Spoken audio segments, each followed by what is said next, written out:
One Sunday morning in November of 2010, Marty casually walked into the kitchen where I was unloading the dishwasher and asked, "What do you think about going to the South Pole?" I stood motionless, staring out at the driving rain. Without looking at him, I knew this was a serious question, just as serious as the times he had asked me if I wanted to train for another ultramarathon.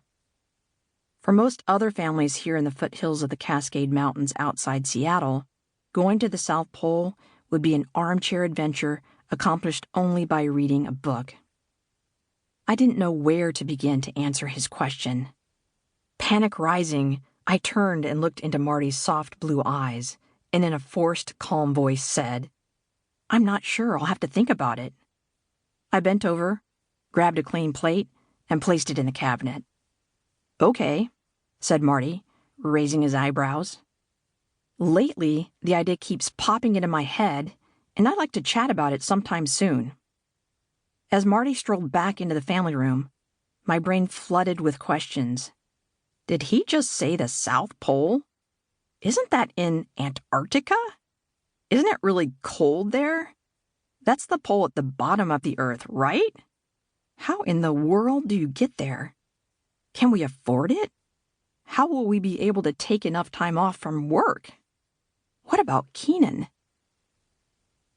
A few days later, as Marty and I cooked dinner together and Keenan built a multicolored Lego castle in the playroom, Marty said, "You know, hon, I wasn't trying to convince you to go to the South Pole. I just wanted to start a conversation about it."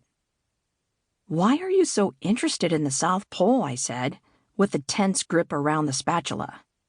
"I've imagined going there ever since I read books about great polar explorers like Amundsen and Shackleton." Marty began to chop up a red pepper.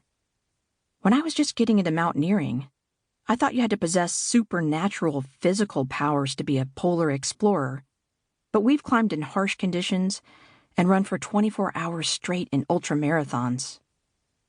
I was following his thinking, but wasn't sure how to respond because I knew how much Marty liked to drive towards decisions. If I showed any interest, then maps and books about Antarctica would arrive at our doorstep the next day. He continued, "So lately, I've begun to think, why not us at the South Pole?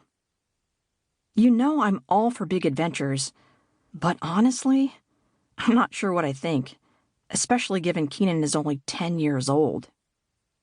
I threw the onions into the frying pan and listened to them sizzle. While still squirming at the notion of heading to the bottom of the Earth, I could sense Marty's idea wasn't going away without a thorough vetting. I stirred the onions. I will definitely give it some more thought. Weeks later, curled up on the couch in front of a warm fire and contemplating an expedition to Antarctica, I realized that while the idea of going to the South Pole had caught me off guard when Marty first brought it up, maybe it wasn't so crazy.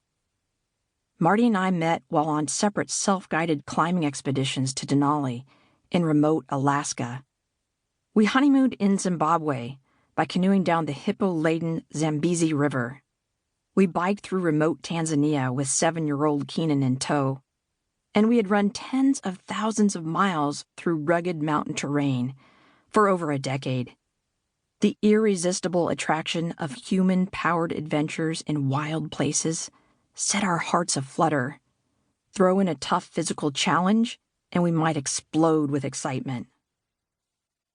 To keep listening to this audiobook, I've left you a link in the description so you can do it, at no cost thanks to Audible's 30-day free trial.